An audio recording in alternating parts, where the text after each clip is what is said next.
Bien, excusez-moi, j'ai dû couper la vidéo en deux pour mieux la déposer sur la plateforme Moodle. Donc, on était à- aux enjeux de ce regain d'intérêt pour l'Égypte et l'instauration d'institutions. Donc, en 1858, Auguste Mariette révolutionne la discipline. C'est un grand archéologue puisqu'il découvre à Memphis une nécropole des taureaux divins Apis. À ce moment-là, il est conservateur au musée du Louvre. Mariette se rend compte qu'une grande partie des pièces du musée sont issues de fouilles illicites effectuées par certains individus qui viennent alimenter les marchés noirs des antiquaires, engendrant une destruction des sites archéologiques et une perte des données et donc de connaissances de ces sites. Pour mettre fin à cela, et à la demande des autorités égyptiennes, il fonde au Caire, sur ordre du vice-roi Saïd Pacha, le service des antiquités égyptiennes pour protéger les œuvres et préserver le patrimoine égyptien. Donc, le service des antiquités égyptiennes est en réalité une institution qui a pour rôle de surveiller les fouilles menées en Égypte. En parallèle, il fonde en 1859 le tout premier musée pharaonique en Égypte. Il s'agit du musée de Boulak, destiné à accueillir tous les vestiges et protéger les œuvres. Il est d'ailleurs l'ancêtre de ce qui est actuellement le fameux musée du Caire égyptien. À la suite de ces démarches, les plus grands sites archéologiques ont pu être fouillés selon une réglementation stricte et précise, telle que Saqqara, Karnak, Abydos, Edfou, Dendera et bien d'autres. Pour pérenniser cette archéologie, a été fondée en 1898 par Gaston Maspero, l'IFAO, qui est l'Institut français d'archéologie orientale. L'IFAO est le plus grand institut de recherche consacré à l'étude de la civilisation égyptienne. Je vous ai d'ailleurs mis ici le lien du site de l'IFAO. Je vous conseille et vous recommande d'aller regarder, jeter un petit œil pour voir les travaux actuels de recherche qui sont menées en Égypte. Vous avez aussi une base de données, pas mal de références bibliographiques, certes un peu spécialisées, mais ça vous entraînera et vous habituera à la documentation utilisée à partir, enfin, que vous utiliserez à partir du Master 2, du Master 1, pardon, voire même de la L3. Enfin bon. Donc, Gaston Maspero crée l'Institut français d'archéologie orientale en 1898. Et c'est d'ailleurs en 1870 que les premières formations d'apprentissage de la langue et des textes hiéroglyphiques sont mis en place. Par ailleurs, en 1969, François Domar fonde à Montpellier l'unité de recherche d'égyptologie, devenue aujourd'hui ENIM, Égypte nilotique et méditerranéenne.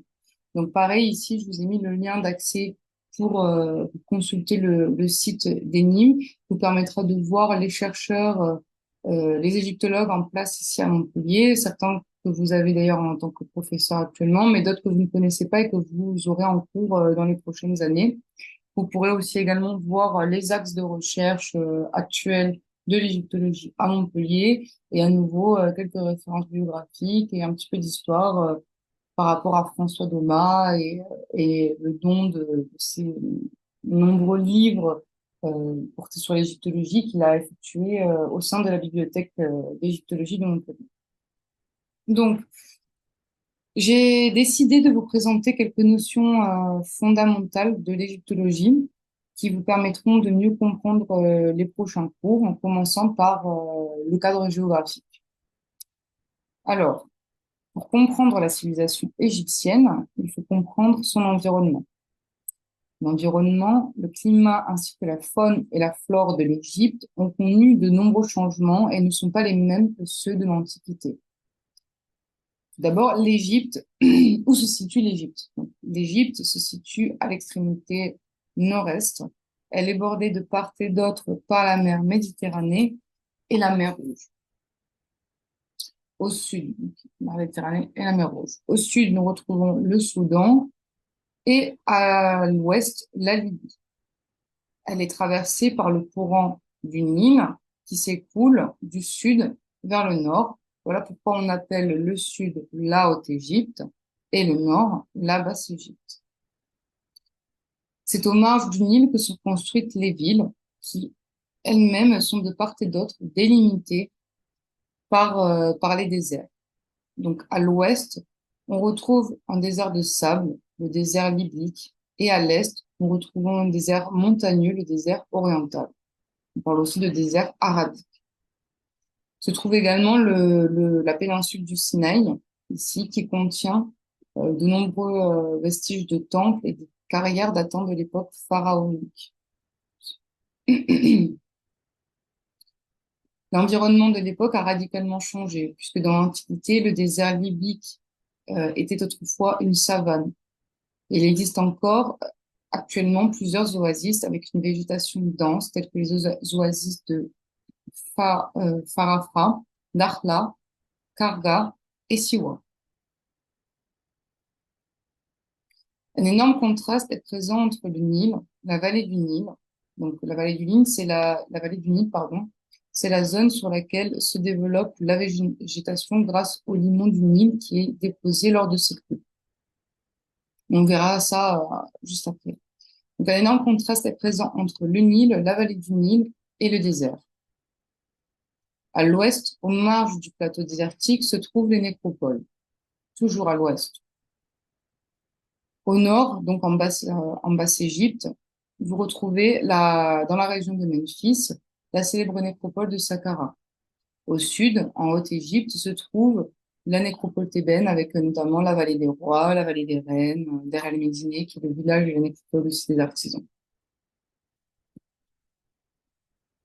Comme l'évoque Hérodote, la plus grande partie du pays est en don du Nil, comme le dirent les prêtres. La crue annuelle du Nil est la source de prospérité de l'Égypte. Le delta est à l'origine des crues d'inondation du Nil. Le limon se fait désigner Kémet, terre noire. Le terme Kémet sert également pour désigner l'Égypte de manière générale. Le limon, qu'est-ce que c'est? Le limon, c'est un ensemble de particules organiques qui se déposent au fond des fleuves et des étangs et qui est transporté par les courants. Annuellement, chaque été a lieu la crue du Nil, faisant ainsi déborder le fleuve et déposant le limon sur les champs et irriguant les terres agricoles. Seuls les lieux en hauteur sont protégés de ces inondations. La crue commence aux alentours du mois de juillet et s'arrête en septembre. Lorsque les eaux de la crue du Nil se retirent, c'est là qu'apparaissent la terre noire, le kémet, le limon. Le Nil et son limon rendent les terres d'Égypte fertiles et permettant ainsi de cultiver du blé et de l'orge, fournissant alors de la nourriture pour les populations. Pour les Égyptiens, le Nil avait une forte dimension spirituelle. Il signifiait tant de choses dans la vie des Égyptiens qu'il a été divinisé sous le nom du dieu Hapi, que nous voyons ici dans sa caverne, encerclé par un serpent, qui est donc la personnification de la crue du Nil.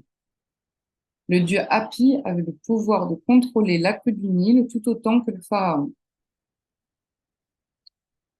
Le nilomètre était un repère gradué destiné à mesurer les variations de la hauteur des eaux du Nil. En Égypte, les impôts étaient basés sur le niveau de la crue.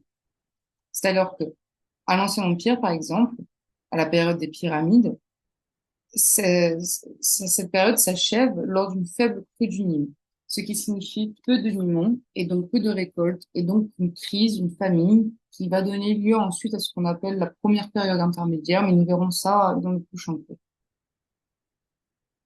Le phénomène de la crue s'est achevé avec la construction du barrage d'Assouan dans les travaux débutèrent en 1958 et finirent en 1970. Aujourd'hui, les sols sont donc de moins en moins fertiles. Le Nil est le plus grand fleuve du monde. Il s'étend du Rwanda jusqu'à la mer Méditerranée, soit à peu près 6700 kilomètres. Le Nil est issu de la rencontre du Nil blanc et du Nil bleu et qui se rejoignent à Khartoum. Le Nil blanc, comme vous voyez ici, prend sa source dans le lac Victoria, qui est à la jonction de l'Ouganda, du Kenya et de la Tanzanie. Le Nil bleu, lui, prend sa source dans le lac Tana, vous voyez ici, qui est en Éthiopie. Les déserts se faisaient désigner territoire rouge. Territoire désertique ou montagneux, il s'agissait d'un territoire étranger pour les Égyptiens puisqu'il n'était pas la vallée du Nil. Donc, la vallée du Nil, je vous rappelle, ce que nous avons dit, c'est le Nil et ses marges de végétation et de culture fertiles. Donc les déserts étaient des territoires étrangers qu'on appelle territoires rouges. Enfin, le delta, qui est la région du nord, en Basse-Égypte, est la région où le Nil se jette dans la mer Méditerranée. C'est la région où la vallée du Nil s'ouvre et se divise en plusieurs branches canopiques du Nil. On la nomme également apex. Le delta mesure environ 250 km de large et 200 km de long. C'est une région marécageuse qui, depuis l'Antiquité, a toujours été riche en faune et en flore. Cette zone marécageuse était désignée par les Égyptiens comme étant le Grand Vert. L'Égypte était protégée par une succession de cataractes. Qu'est-ce que les cataractes? Les cataractes sont des rapides constitués d'encombrements rocheux dans le lit du Nil. Elles sont au nombre de 6 et rendent difficile la navigation sur le fleuve, mais sans l'interrompre.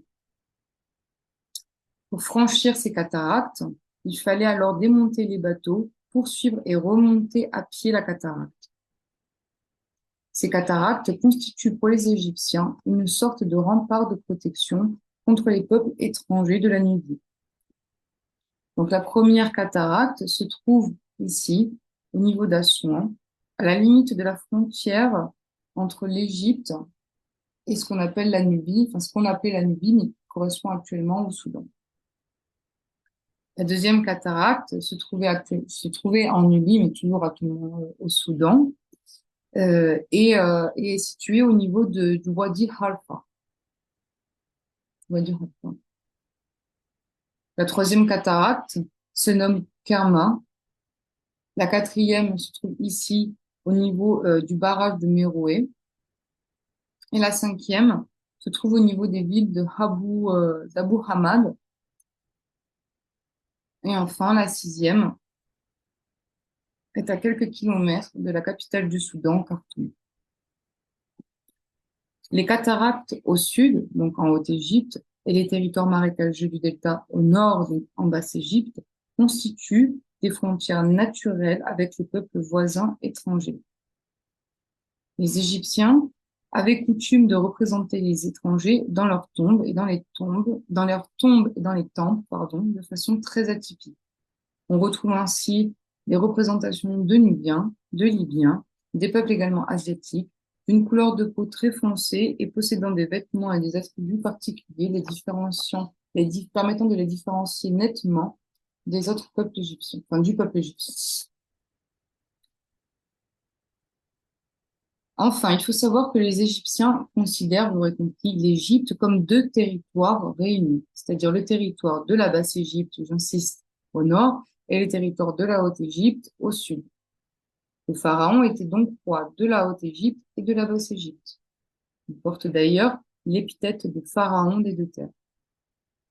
Les inscriptions nous révèlent que quelques informations à propos de l'étendue géographique du pouvoir de ce pharaon.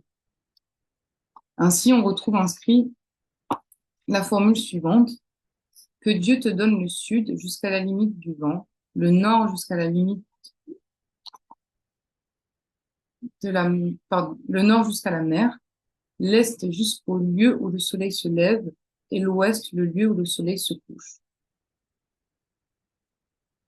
Nous verrons plus en détail la semaine prochaine les attributs du pharaon et son pouvoir en tant que roi unificateur des terres avant d'aborder les grandes périodes de l'histoire de l'Égypte ancienne.